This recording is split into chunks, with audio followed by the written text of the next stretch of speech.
কেমন আছেন আপনারা?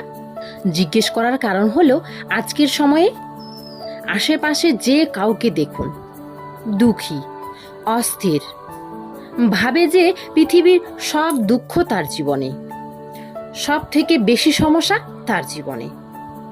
পৃথিবীতে এমন কোনো ব্যক্তি নেই যার জীবনে সমস্যা নেই, আর পৃথিবীতে এমন কোনো সমস্যা নেই যার সমাধান মানুষের কাছে নেই। কিন্তু সেই সমাধানটা খোঁজার জন্য দুঃখটাকে দূরে সরিয়ে এগিয়ে যেতে হবে, সাহস করে এগিয়ে যেতে হবে। কিন্তু কিছু মানুষ কি করে?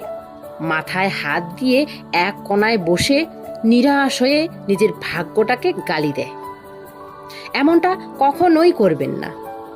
কর্ম করুন, এগিয়ে যান, সাহস দেখান। সবথেকে গুরুত্বপূর্ণ হলো ধৈর্য ধরুন।